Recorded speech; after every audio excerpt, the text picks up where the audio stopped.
Welcome to the Asia Climate Capital Podcast, a series dedicated to tackling the business and finance of the energy transition and decarbonization in Asia, with the capital markets in mind.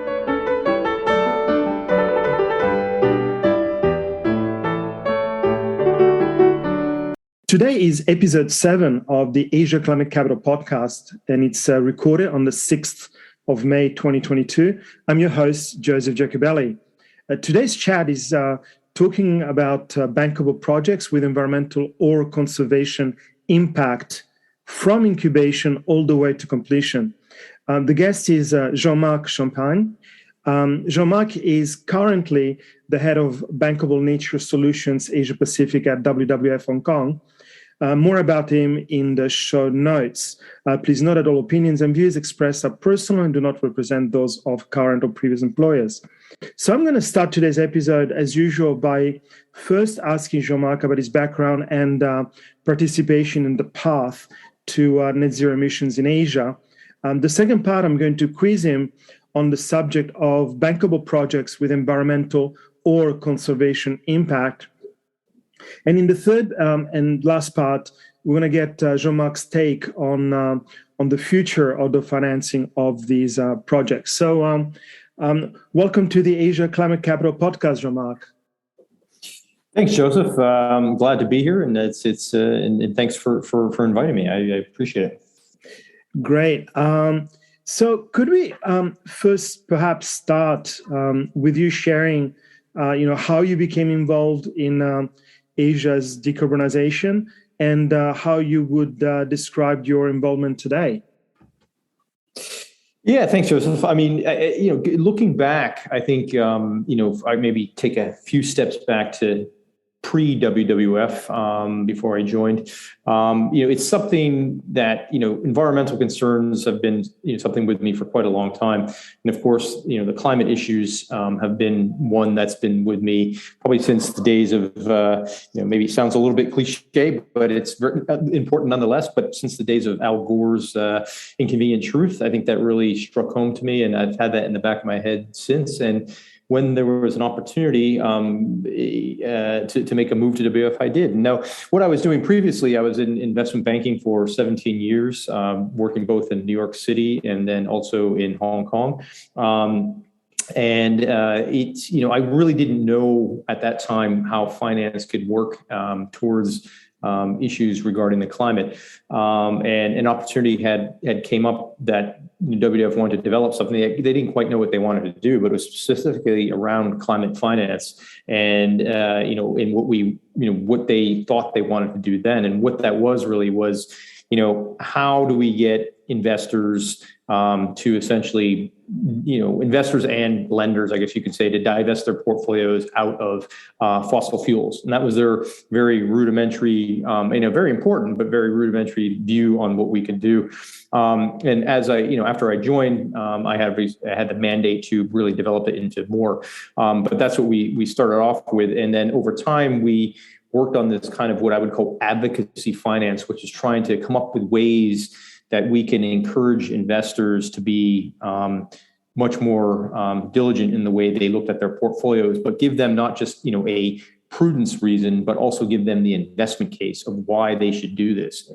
And one example that we came up with is that how and why should an investor care right now about carbon and how that so what we said is, okay, well, let's look at the risk and what's going to happen there. And so we looked at the proliferation of electric vehicles and what that's going to do to the price of oil. And so the idea was that they should really start caring about this stuff because it was based on a stranded assets concept.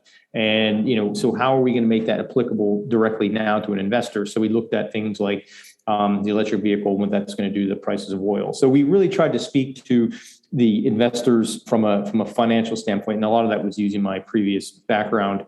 And so that's what we did. But very, I guess you could say, over a couple more years, I've been here at WWF for 6.5 years. We moved into what you had mentioned in the introduction, which is bankable projects, or what we call Bankable Nature Solutions. And what that is it's moved away from the development, moved away from the advocacy finance, which is, the advocacy finance, which I would say is what we call is greening finance. So greening the financial system and the actors that are within it. But we've moved over much, at least in our Hong Kong office, we've moved over towards what I call development finance, which is really financing green. So how do we get money into projects that are beneficial for the planet? So we made that move into that, and I'm happy to discuss more about what that is. But that's kind of been the transition, and the reason why we did that, or why I decided to do that, although WWF still very much is focused on the advocacy side of finance, or the greening finance. The reason why I decided to go into the financing green aspect was because I found there's a lot of discussions going on with a lot of people, whether it be banks, asset managers, asset owners, and the discussion stops at, basically we need to put things in place. But then my view is, okay, that's great. We put things in place, but who's actually doing the work on the ground to make this stuff, come to reality? And to me, there's a big gap there, and there's not enough money and not enough action going into the actual digging the dirt to make the changes to the planet to put us in a better situation. Just to follow up on a couple of the things that you mentioned. I mean, first of all, I think if you look at the capital markets, just if you got a tunnel vision, you only look at today, then there's a lot of issues with the capital markets becoming green. But if we look at where we were 5 years ago, then we do see, and I've been a total advocate of basically saying that the whole capital markets is becoming green. So first you had bonds, and you had green bonds, which at the end of the day, green bonds are bonds. And then you had green lending, which at the end of the day is lending, but with green parameters. So with the momentum that we're seeing globally from whether it's asset managers, insurance companies, and so on and so forth, I think that the greening is already a train that has left the station and it's not going to stop anywhere, as far as I'm concerned. But then I guess I'm preaching the convert. Could you tell us a little bit about this shift from the advocacy finance to bankable nature projects, in the sense of how you kind of pitch that to the capital markets community? And the reason I'm asking that is because when I think of WWF, I think of the panda, and I think of the old name of WWF, which was World Wildlife Fund, and then now the acronym has changed. So, could you talk a little bit about this shift from the advocacy finance to the bankable nature projects? Yeah, sure, Joseph. I mean, just keep in mind. I mean, WWF, it's still called World Wildlife Fund in the U.S. and globally, it's the U.S. and Canada. And outside of that, it's the Worldwide Fund for Nature. And there's all kinds of reasons for that. I'm not exactly in agreement with how having two names is confusing for a lot of people. I prefer the old one because it's quite simple. But let's just call it WWF for argument's sake. But just keep in mind that WWF, still has a very large footprint on wildlife and does a lot of work in the wildlife space. But we've moved as a global organization into many other areas, and that's I think the reason why we changed the name to Worldwide Fund for Nature. But where we work in 6 core categories, which is climate and energy, of course, wildlife, which you had mentioned, food, and also forests, fresh water. And there's one more I'm missing, but yeah, so we work in those particular areas. And then there's also, we have these, what we call cross-cutting practices where we work, which is, finance, governance, and markets meaning not the capital markets you had mentioned, but more logistical markets and transportation and things like that. So we work in those core areas. And oceans was the other practice. How could I forget? It's a huge one. Basically makes up our whole planet. So we work in those areas, and there's a lot of work that gets done there. But from an advocacy finance standpoint, I mean, WWF on a global level, it has a lot of. I mean, that's pretty much what we do. With the Hong Kong office, also with our Netherlands office, and a few other offices around the world, we've carved out this space, which we call Bankable Nature Solutions. And so the shift came from, Yes, and I absolutely agree with you that there's this, the train has left the station and things are greening. Now I was just on a discussion with a university about a month ago, and he asked, you hear green bonds, green lending, but what about green equities? And so, yes, there's a lot of room there. And I think, but my view is, there's a lot of people working on this, and that's great. And since before I joined 6.5 years ago, it was in its infancy, and it's expanded a lot since then. But there's a new place and a new avenue where I think we need to spend more of our time, and that is on the development side, or what we call bankable projects. And what we want to do there is essentially what we figured out is we need about every year about 4.2 trillion US dollars going into both environmental and social type improvement needs for the planet. And we're using the Sustainable Development Goals as a measurement of that, just to provide a metric. But currently, we only have 1.7 trillion US dollars going into this. So every year, we're falling short 2.5 trillion US dollars. So we're way behind. Now, in isolation, 1.7 trillion sounds like a good number. I mean, it's a serious amount of money. But when you compare that to global capital markets, right? If you look at global private sector debt, 185 trillion US dollars, global listed equities, 90 trillion, global sovereign debt, you're talking about 70 trillion US dollars. And so when you look at the 1.7 now, it looks pretty minuscule. So what we're trying to do with this whole bankable idea is, so how do we get more money into conservation and climate mitigation adaptation projects? How do we do that?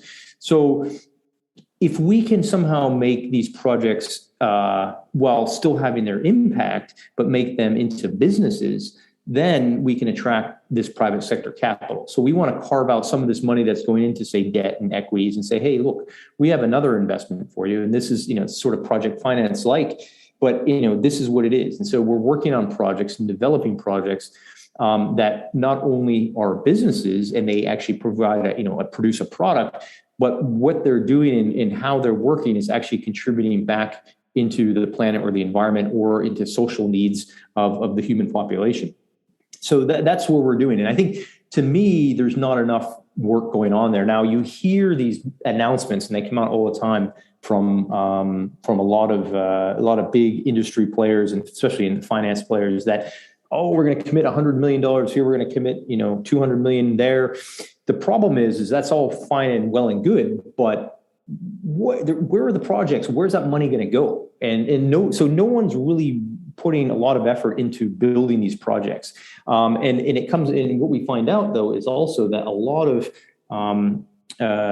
donors and even investors, they want projects that are kind of already somewhat, they've had pilots done, they're kind of at a stage ready for investment, but to get there, someone has to incubate it in the first place. And that's where we're working. That's where we see this big gap and where we need more funding and more resources to do. So the point is that, all these big headline announcements in the papers, they're just headline is what they are. They're not really, that money's not going anywhere simply because there's no projects for them to go into at the scale that's needed. So what we're trying to do is mobilize the private sector capital by creating these projects that have a business element and an impact element, but also that have a vision of 50, 100 million US dollars ticket size. So then we can bring in this large scale investment capital and have large scale impact.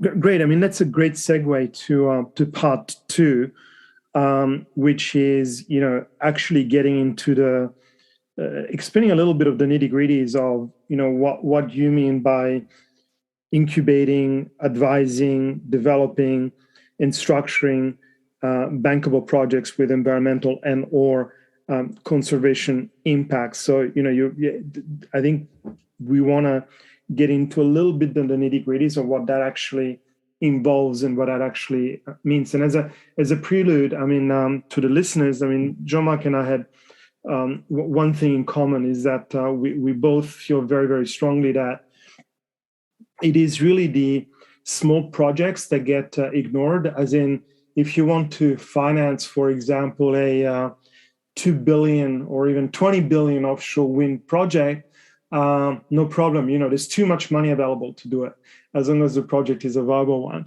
But if you try to to do a very significant project, which is going to help, which is going to have a social impact, generating energy, etc., for a local village or something like that, and you need, I don't know, $500,000 or $1 million. Good luck getting that. So that's something that both Jean-Marc and I feel very, very strongly about. But anyway, going back to my point about, if you could kind of explain a little bit about, this whole process of incubating, advising, developing, and structuring, because I think it's quite crucial for the overall understanding of what's going on in bankable nature projects.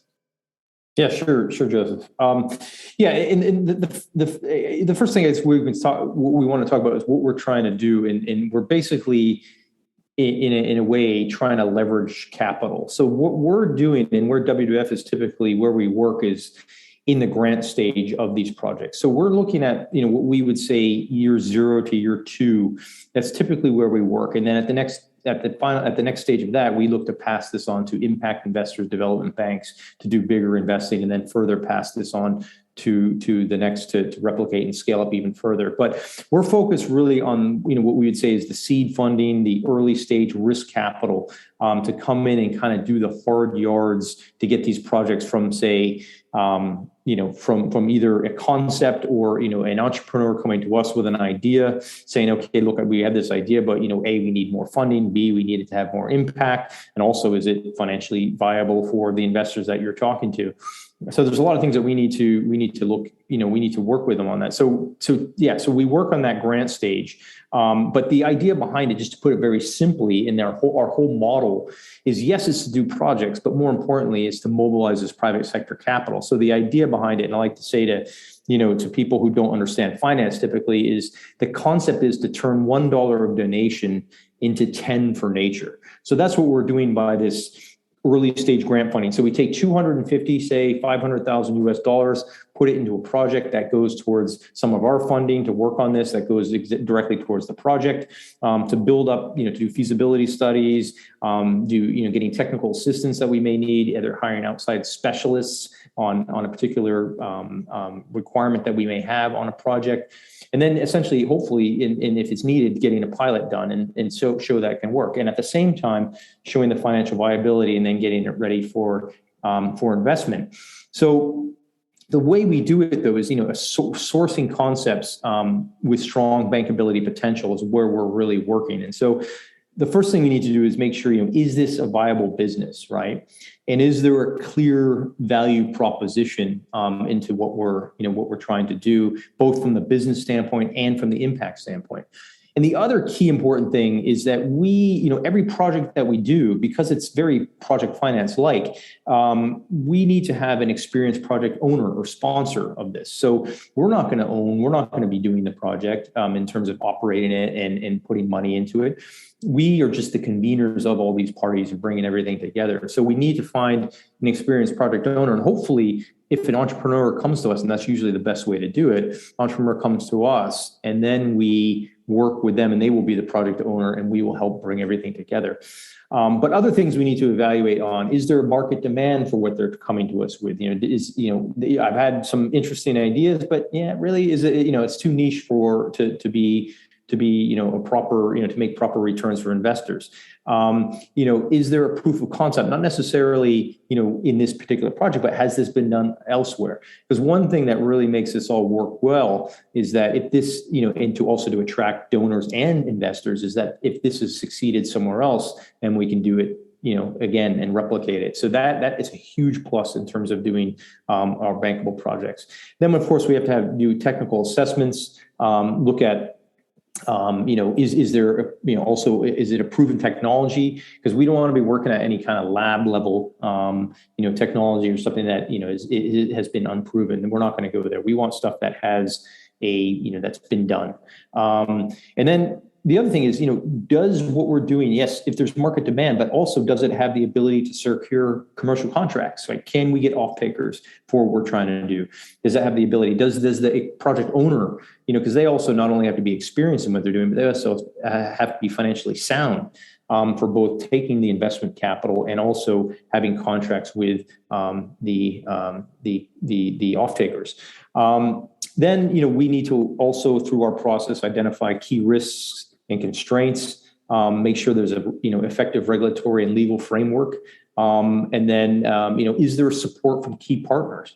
Have key partners been, the governments, other private sector partners, have they, do we have the support there? Because we're always going to need local, provincial, and national government support in what we're doing.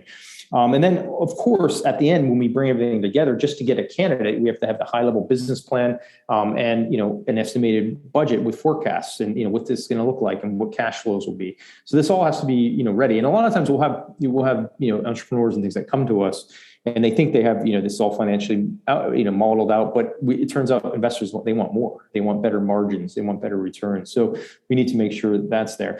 And then the other important thing too is our projects all have to meet a certain environmental standard of WWF. We have to go through a very rigorous process to make sure that they meet those standards. So that it is also absolutely essential that happens, because if that actually I should probably put that up front. If it doesn't even meet that in the beginning, how does it impact local livelihoods, or even if we're doing work in a country, for example, where there's there's Aboriginal people and things. So we need to make sure that we're not negatively impacting their lives. So there's a whole assessment that has to go into that before we even go down this road of a project.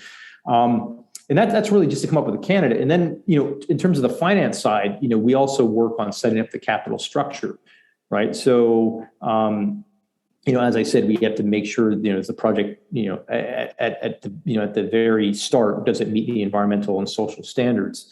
Then we need to build, like I was saying, we need to build a financial model of the underlying business and then forecast the cash flows, and then calculate the amount of capital needed and timing of the requirement that we're going to need for the capital to have this all work.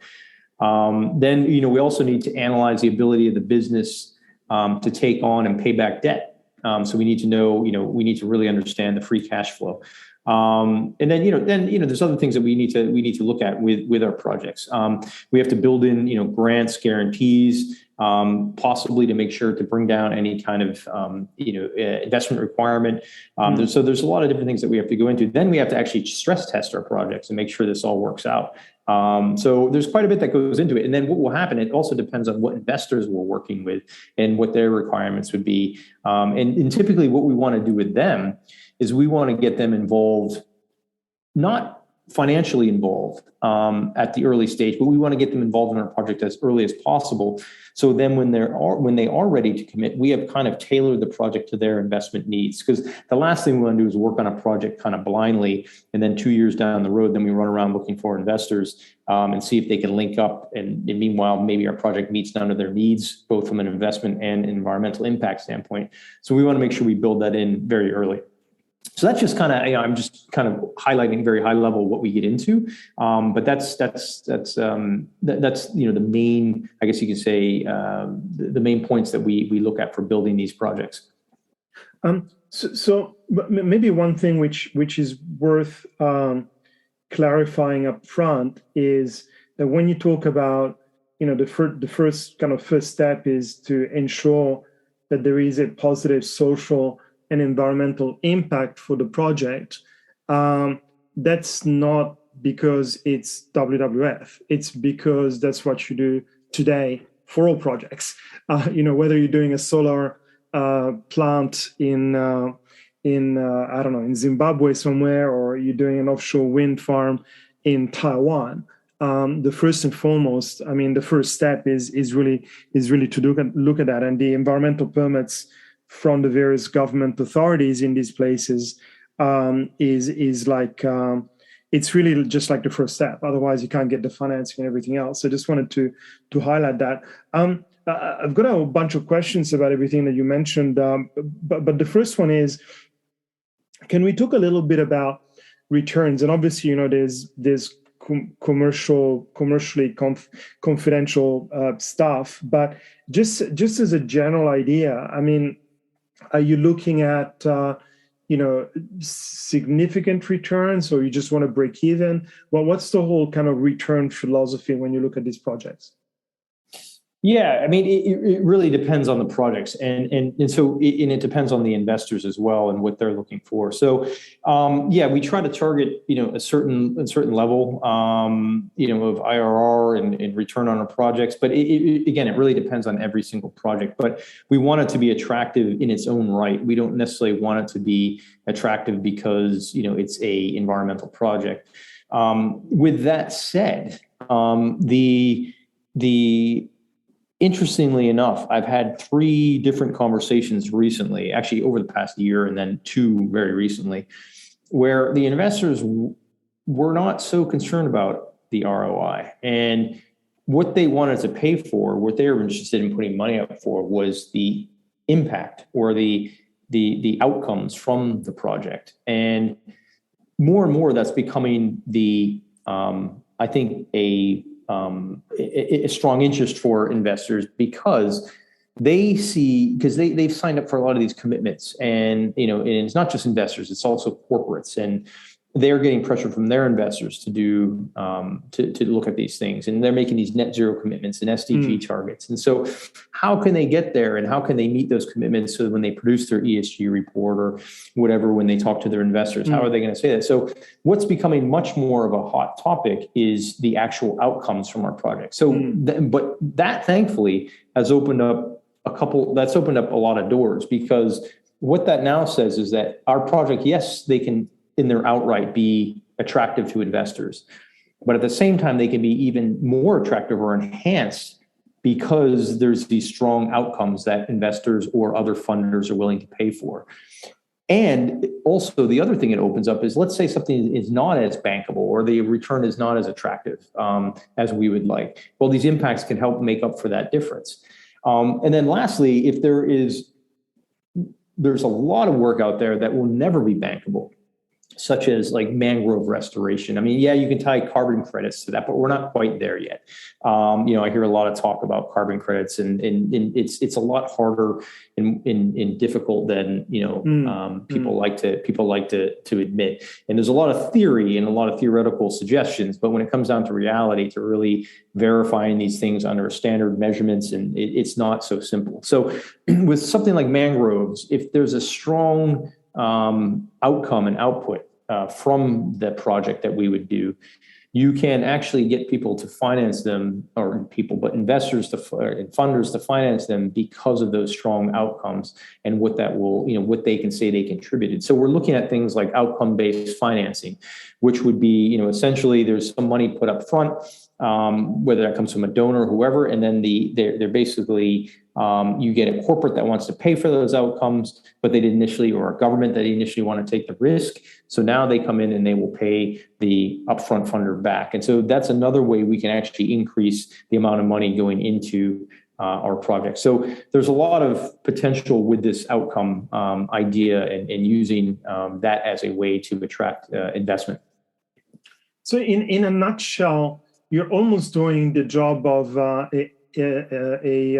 Asian Infrastructure Investment Bank or ADB or IFC, in the sense of, they'll come in for those harder to do projects to provide some kind of confident guarantee before so that they can get more investors. So I think it's very, very interesting. Talking about the project per se, could you give us a little bit of color, again, within the realm of commercial confidentiality and everything, but could you give us a flavor of what kind of projects are we talking about? Are we talking about planting trees, or what exactly are we talking about? Yeah, sure. There's so there's several ideas or several projects that we're working on that we can discuss. I mean, one is this revolves around land resilience and a lot of climate adaptation, but what we're doing, let's take the example we're doing in Vietnam, a very large project we're working on in the Mekong Delta, and what that is a rice, we call it rice and aquaculture for lack of a better fancy name, but it's our rice and aquaculture project in Vietnam. And what we're doing there, and what's happening there is, the problem is that under the command economy of the Vietnamese government, several 20, 30 years ago, these farmers were told to grow a certain type of rice, and that's what they grow. And it hasn't really been good for them. And it has the problem of, that it hasn't been good has been exacerbated by the fact that you have two major issues going on there, which is one is you have land subsidence, which is the land sinkage. And a lot of that's coming from pumping water out of aquifers. And then you also have sea level rise due to climate change. So what we're basically trying to bring to them is say, okay, well, here's your rice that you're growing, and it's now becoming very difficult to continue to grow in a lot of seasons because of the saltwater intrusion. So we're recommending, and we're basically working with them to develop a model that does both rice farming and shrimp farming. So in the seasons that they can't grow the rice, they will do shrimp farming. And actually they'll do shrimp farming all year round, but certain species will be better for saltwater, and they will be grown. So the idea there is that the farmers will get two incomes, and it will help save their livelihoods by, adding this other element to their income stream, as opposed to just a declining one on rice, which wasn't good to begin with, very low margin. Now it's impacted by sea level rise and land subsidence. So yes, so what we're doing there is we're increasing the incomes, and we're giving a better quality product to the consumers. But more importantly, what we're adding there is now the way we're going to irrigate the whole farm is to bring back natural irrigation methods, as opposed to how it's done now with basically cutting off river flows and pumping water in. We're going to bring back the natural flows of the rivers, which will then over time bring land sediments down and help build the land back up. So there's a huge land resilience angle to this, and so that over time will help with the issues of land sinkage in Vietnam. And there we're working with, it's a project that we're working on with multiple parties. We have already signed up one of the largest shrimp processors in Vietnam, which is called Minh Phu, who's going to be one of the investors, operators, and off-takers of this. And now this particular project is one that is part of the Dutch Fund for Climate and Development. That's which we call the DFCD. It's a DFCD project, and so it's going to be basically it's being incubated with that funding, and it's going to be invested in by the money from both FMO and climate fund managers will be the partners involved in that. So the consortium is very pioneering in the fact that it's the Dutch Development Bank, FMO, and climate fund managers, as well as WWF as the and SNV is another Dutch NGO, and it's one of our partners in this. So it's four of us doing these projects. So then we're working on another project in Indonesia, which is essentially working on basically making chopping boards, but out of bamboo. But the idea is to build a sustainable bamboo forest factory system, which what it will do, though, the impact there is each clump of bamboo holds about 5,000 liters of water. And what you have there in the region in Indonesia is a huge problem with deforestation. So with water, a lot of runoff. And so what this will happen will help stabilize the degraded soil and help restore the landscape by holding this water into these massive clumps within the bamboo. So, and then what will happen there is that that's going to be used, and we have a major off-taker there. One of the major brands that we all know is going to be buying those cutting boards. So what we're doing there is the resilience in trying to keep the land stabilized, as well as the project will, it'll absorb also 50 tons of CO2 per annum. So another one we're looking at, for an example, is in India. It's a particular project, and the idea there is to there's a lot of agricultural waste in India, and a lot of it comes from rice paddy straw waste. And the idea is to basically collect that rice paddy straw waste, put it through a anaerobic digester, and then turn that into energy, or actually also food grade CO2 is another byproduct that can be used. But the idea there is to, the elimination of waste burning and reduce pollution, and also, of course, increasing rice yields and also reduce water usage. And of course, CO2 emissions will be big on that, and it's going to increase farmers and women's incomes. There'll be a large impact on mitigation and adaptation that revolves around biodiversity loss, climate, and desertification as well. So so those are some of the projects that we're doing, and they're all have a large scale vision. I mean, we're starting these off small, but the idea is to look at these and how can we replicate these throughout the area, or what we call the landscape that we're working in, and then really get a lot of money in going into this. And the idea is not to get money into going in for the sake of getting money to going into these projects, but it's to actually have the large scale impact that we're trying to achieve.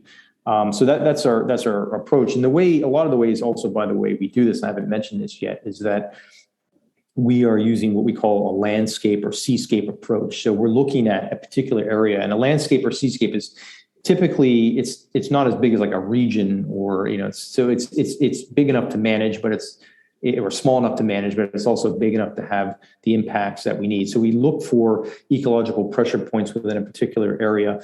Who are those actors in that area that are reliant upon the landscape for their resources? And then how can we go in there and do projects together? And so that's where we're coming up with a lot of our ideas. But yeah, that's the kind of stuff that we're doing. I mean, just in Hong Kong alone, which is not so much. It does have a climate element to it because it's saving on carbon. But we're working on a project which is it's an aquaculture project, an open water project for aquaculture and mariculture. And that's being graciously funded by KPMG. And what they're doing is a KPMG Foundation is they're funding us to get this idea started up that we can actually have more local seafood for consumption here domestically, as opposed to flying in 90% of our seafood into Hong Kong, which is serious carbon footprint. So we want to see if we can develop a model that is, of course, there is already aquaculture here, but we want to do it much more sustainably, much more efficient and better for the environment. So we're working on that as well. And so that the idea is really it should make divert significant markets away from unsustainable mariculture and hopefully towards what we're offering, and also having again an impact on the CO2 emissions. I think your WT waste to energy, agricultural waste to energy project, just because as you know what I do is energy. Not that I have a particular bias, but I think it's something which can be replicated domestically in India as well as in other parts of the region, because there is so much agricultural waste, and there's been kind of challenges in terms of how to leverage that agricultural waste into energy and other products. And then the interesting thing about your fourth example, the Hong Kong kind of aquaculture project sponsored by KPMG Foundation, is the fact that actually we indirectly talking about energy efficiency or energy conservation, because it's nice for you and me here in Hong Kong to have some very nice fish which comes from Australia. But then if you think about the carbon footprint plus the cost, and with oil prices where they are now and gas prices where they are now, there's a cost element to it as well. I guess one area I wanted to explore, which I think is quite valuable for listeners to better understand, is the partners. I think you mentioned earlier the Dutch Fund for Climate and Development, and I do understand that there is a kind of donor angle to it. But could you tell us a little bit more about the fund and how you work with them, and then perhaps after the Dutch Fund for Climate and Development, some of the other partners, just to explain what is their persona, so to speak, and explaining what the actors involved, who the actors involved are. Yeah, no, absolutely, Joseph. And I'm glad you asked that, because that's something we're trying to replicate and do more Dutch funds for climate and developments. So yeah, essentially what happened, back in 2019, the Dutch Fund for Climate Development was launched. And actually I went to the launch event in The Hague back in the days when we can travel. It was probably one of my last trips overseas, but we went to that. And so what it is, and it's a super pioneering idea from the Dutch, and I got to give it to the Dutch, man. I mean, maybe it's just a situation of how they're a small country and where they're situated. And obviously there's a sea level issue with them, that they have to think very, very pioneeringly in how they do things. And and they also as a country punch way above their weight in terms of their size, and it's just pretty impressive. So I'm very impressed with the Dutch and this Dutch Fund for Climate Development they set up, and they asked us, we bid, and we became one of the partners in it. But it was originally pioneered by the Ministry of Foreign Affairs of the Netherlands, and they brought in FMO as the senior partner. That's obviously an extension of the Dutch government, because it's their development bank. And then Climate Fund Managers is another major partner in it. Both FMO and Climate Fund Managers are the key investment partners. FMO typically gets involved through debt financing, and Climate Fund Managers does a lot more equity. And then you have SNV, who's a Dutch NGO that does a lot of work around the world, mainly on development work. And then you have us, WWF, who's involved. And so what it is, it's a 160 million euro fund, again, funded by the Dutch government.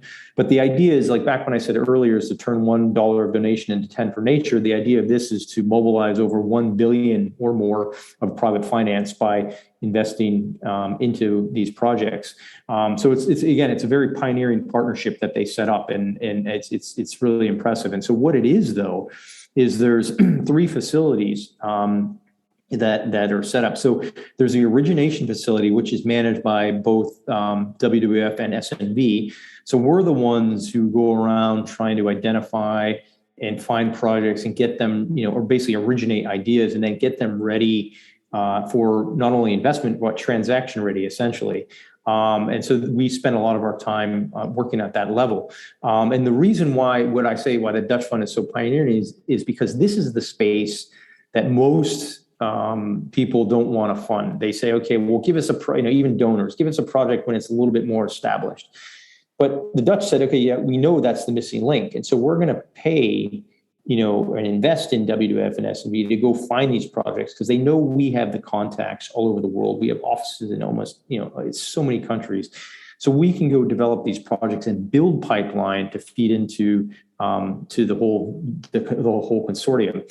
So you have us working on the origination. Then you have Climate Fund Managers. That's pretty much in charge of the water facility. They manage that at 75 million euro. And then you have 55 million, which is the land use facility from FMO. Now, that doesn't mean that, they're just restricted to this in terms of funding, but this is the funding that the DFCD puts up. But if FMO or Climate Fund Managers wanted to put in more money into projects, they certainly could dip into other buckets within their own organizations to add into these projects if they felt suitable.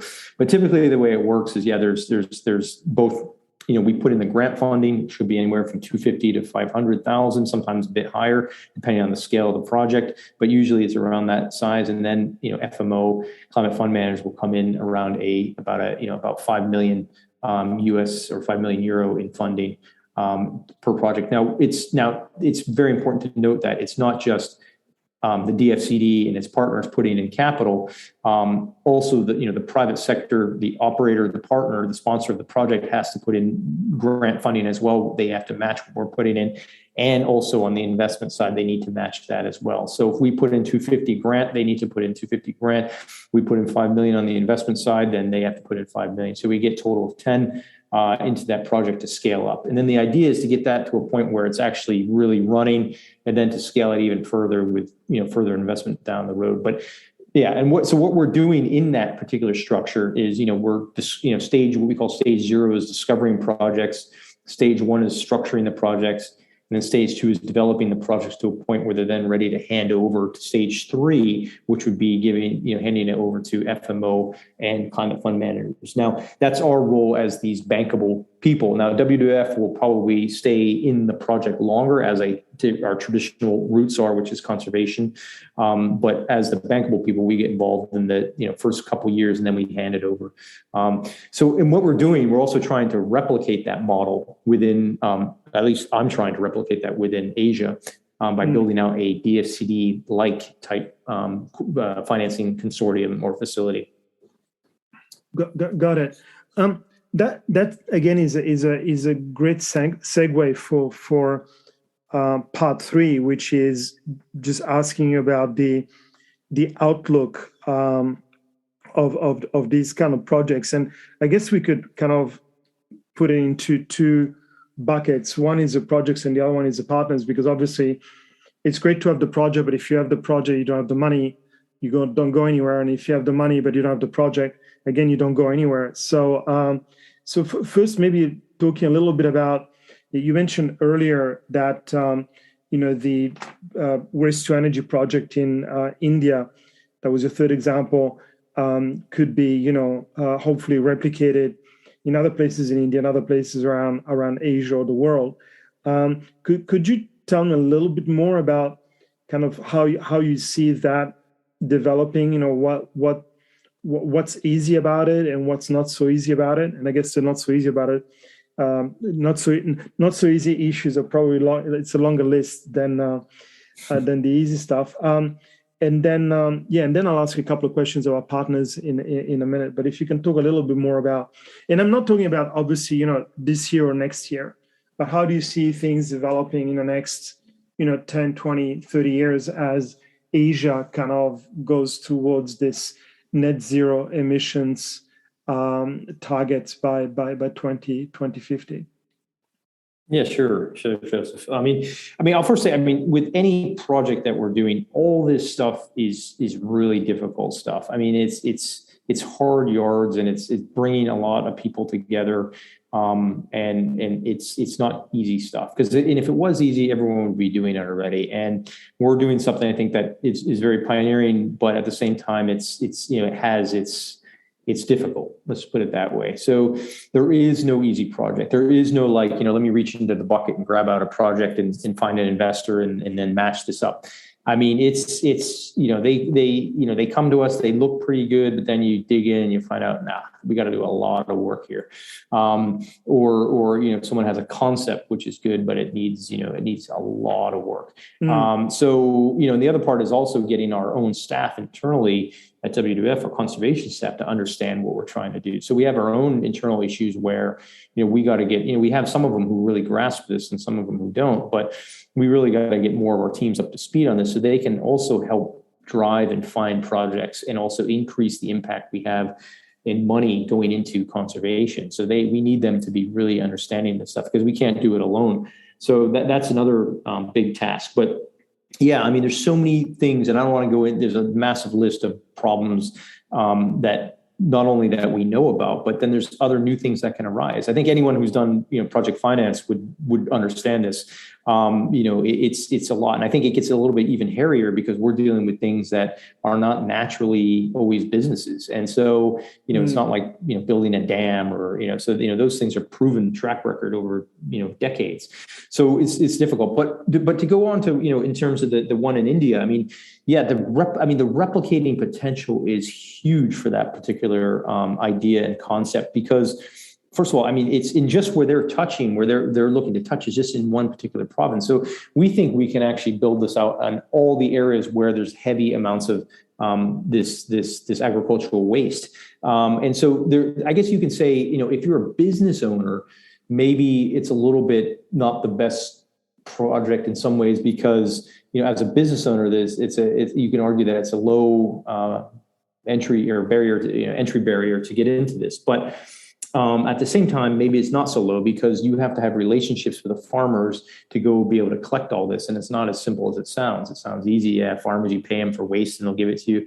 But it's a lot more difficult to do in the logistics of all that. So, but it's also at the same time, it's not hard to replicate. But that's also the beauty of it, because it's easy to replicate, we can really scale this up at a huge, massive amount. And it's something that we've identified and said, well, this project, while it's great that this group is doing this, we can do multiples of these all over, and it doesn't even have to be the same people. And it's very easily fundable, and you can see very easily the business from this and the cash flows, and it makes sense, and it's quite simple. And the technology also, it's there's no intellectual property issues that we have around this, and we just it's anaerobic digester that we're using, and we can put that the rice paddy waste through that and then produce the energy. So it's just knowing how to operate it, and then also being able to collect the product that we need for it. So that one has a lot of potential, and we haven't looked yet outside of India where else we can do that, but I'm sure there's other areas where we can do that. So that's something, actually, if we had to zero in, say someone said, okay, you guys, you only got one project. This might be the one. This might be the one that we would take and say, this is something that we can do all over. And in my view is, there's startup costs, but they're not super. I guess you can say the startup costs are not super. I guess difficult, right? Or it's not so high. So I think we can really work with that. So that project, I think I'm very excited about. But just to interrupt you, and I'm sure if I'm going to help you to lose your train of thought, but I just wanted to emphasize something, which is, I think I've talked about it in a couple of the podcasts, and I also talked about it in lectures to financial institutions, to universities, etc., which is education. At the end of the day, talking about that, people within WWF need a certain amount of education. And what we're talking about is really, really complicated, right? Because if I look at it from my energy perspective, it used to be you get the coal, you burn it, you produce electricity, you sell the electricity to one single entity, and you're done. And then people use it. Now with the whole decarbonization and going green, there's a lot more elements that need to be considered. Energy storage for solar or wind being one of them. But when it comes to educating people, and I'm not just talking about kind of like, look at this. This is good for the climate, and you should understand it. But actually understanding that the world is basically changing, right? It's your WT project is something which is going to become, in my view, I'm going to preempt something that you may say, is going to become standard, because it just makes a lot of sense to maximize the waste, generate energy from it, and other byproducts. But the education needs to be done all the way from primary school to very senior government officials, all the way level to prime ministers, presidents, and so on and so forth, so that they get a very, very good understanding. And the whole kind of value chain and ecosystem is very, very complex. And you don't have to become a engineering expert or a waste to energy or agriculture expert, but you do have to understand how these different kind of pieces of the puzzle go together. And once you've done that, then the world will advance. And because, as we mentioned before, the train has already left the station in terms of caring about the climate and climate change, climate concerns, et cetera, et cetera. I think it's something which is absolutely key. And hopefully this is it's part of what this podcast is all about, the Asia Climate Capital podcast, where we're just kind of serving to as a knowledge sharing and education tool. That was my very long-winded plug for the podcast. But sorry for interrupting. But you mentioned the word education. I think it's very, very important. Yeah, no, Joseph. It's good that you interrupted on that, because education. I mean, and you can unpack that even further. And I think we're seeing some of it in certain countries and things like that, but it's so far from where we need it to be. And I think it goes back all the way to childhood. Is that we need to look at we've over probably the last 100 and something years since the Industrial Revolution have taken ourselves out of the whole ecosystem of life, and we think whether we consciously or unconsciously think this, we think we're separate from the rest of the system. And that obviously is not the case. And that obviously is not something that we can continue on a path going down. It's a destructive one, and it's one that's existential. So we need to really look at how to work within, the planet that we're part of. I mean, because, without getting too far into, jumping on this whole, pitch of I think a lot of people know from who are listening to this, but there's only one planet. There's only one home. We need to take care of it. We need to look after it as good stewards, considering we're supposed to be one of the most intelligent species on the planet. And I sometimes have my doubts on that. But we need to look at it as we need to be part of it. So when we're starting, and that brings in the whole circular economy kind of concepts. And so when we're looking at this, we need to build and work within what we have and what we can do, because we're not, and even if you take away climate change and all the climate issues, we're in a finite system. It's not infinite. And so we need to work within that. And so we need to, respect the planet for what it gives us and, and how much we can actually take. And there's a lot of other discussions and rabbit holes we can go down on this, but, that's, it's an important topic that you brought up. But also I think, something that I think is going to come out eventually as well at the university level, where, this whole, while you're looking at, there's obviously the HKUST here in Hong Kong, for example, started up a really amazing program, which is the sustainable, it's a bachelor's degree in sustainable finance. Yeah, the Hong Kong University of Science and Technology, right? Yes, that's right. Yes. And I think, what you're going to see, though, is, well, that's a great start, and sustainable finance is great. But I think what you're also going to see is this, probably a combination of, because I just gave a talk recently at another university to students who are, scientists. And so, but I think there's a room to combine both the science and the finance into one kind of interdisciplinary type degree, because we're moving down that path. So people like myself who are traditionally finance, I understand the basics of science, but I rely a lot on my conservation science colleagues at WWF and vice versa. But I think there's actually room to grow an actual market for these kind of interdisciplinary science and finance people. Well, what I love, and just as a side note, was recently the IEA basically telling Europe that if you lower your thermostat by 1 degree Celsius, you actually, Western Europe can save 10 billion cubic meters of gas out of the 155 billion that is imported out of Russia.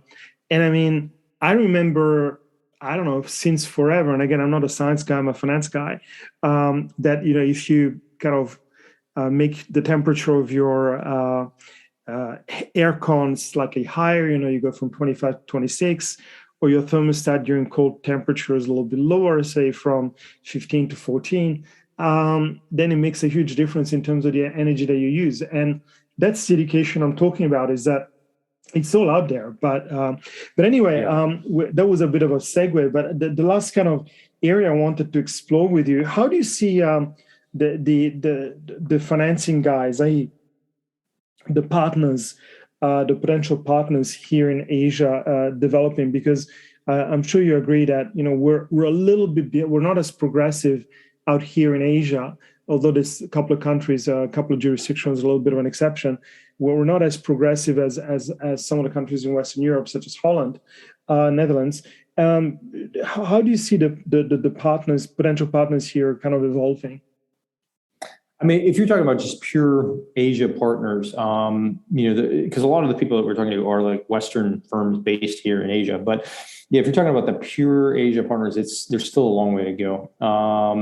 And it's coming, but it's still, you can look at this all the way from a finance standpoint. Even back in your analyst days, Joseph, you can, how much do corporates in certain Asian countries care about shareholders and what they think about their stock price and what they should be doing. So that's kind of indicative about what they would think about either ESG and other things. So there's a lack of, that they should, really care about this kind of stuff. So it's much further away and it's much more difficult. So a lot of the work that we're doing, while we tend to want to get local corporates on board with our projects, the investors are typically have been outside. But But that said, I think they're moving in the right direction. I mean, there is some momentum because we're talking to corporates and they have a lot of, but again, it depends on which country, but we are talking to corporates that are Asian based and Asian grown, and they are interested in this stuff. And there's movement that's happening, I think, in the right direction,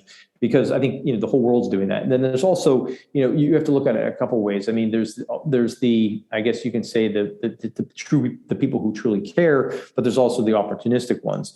I look at it like either way, if we're getting the money and doing the right things with it, it doesn't matter. I mean, of course, you'd rather have one who has more altruistic values.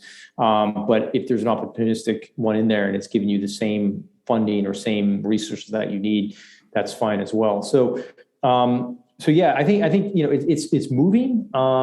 It's slower than I would want, and you do hear a lot of talk. But I would say this is less so with the Asian-based companies. They tend to be more quiet. It's more the Western ones that do a lot of talking and pounding the table on what they're doing. But when you kind of scratch the surface, it's A, not that much, and B, they're still financing planet destructing type projects, right? So such as certain large scale dams or financing coal-fired power plants, and so there's a lot of talk. And so I'd argue, yes, the Asian ones need to catch up, but at the same time, the Western ones, yeah, they're doing the dance and making the talk, but they're not necessarily backing that all up with action. So all around, we need more action from players. And so what that would mean though for us is that for what we're doing is this real on the ground work is that we need these guys to not only invest in our projects, but invest in us and what we're trying to do, because we're creating a pipeline for these investments, but also we're doing the things that's necessary to get us to where we need to be, and where we're going.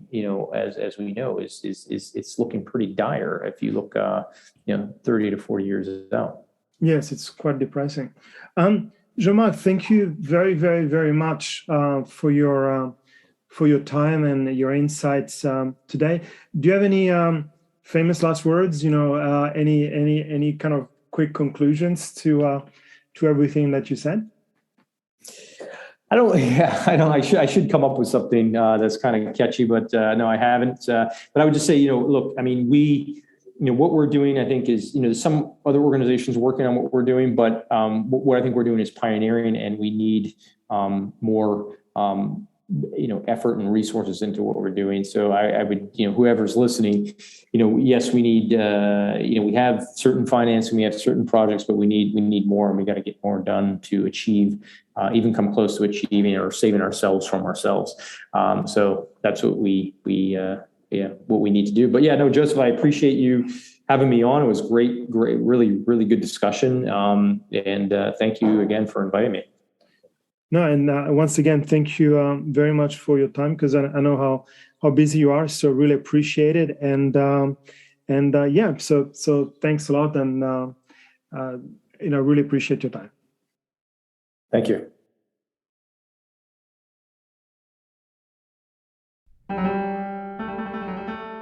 I trust you found the conversation useful. As always, feedback is really key, and in order to make the content useful and relevant to you and other listeners, please do give us some feedback.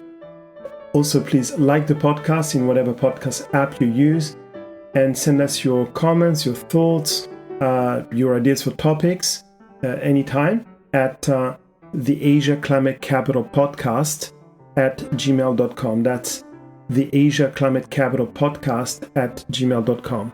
Thank you.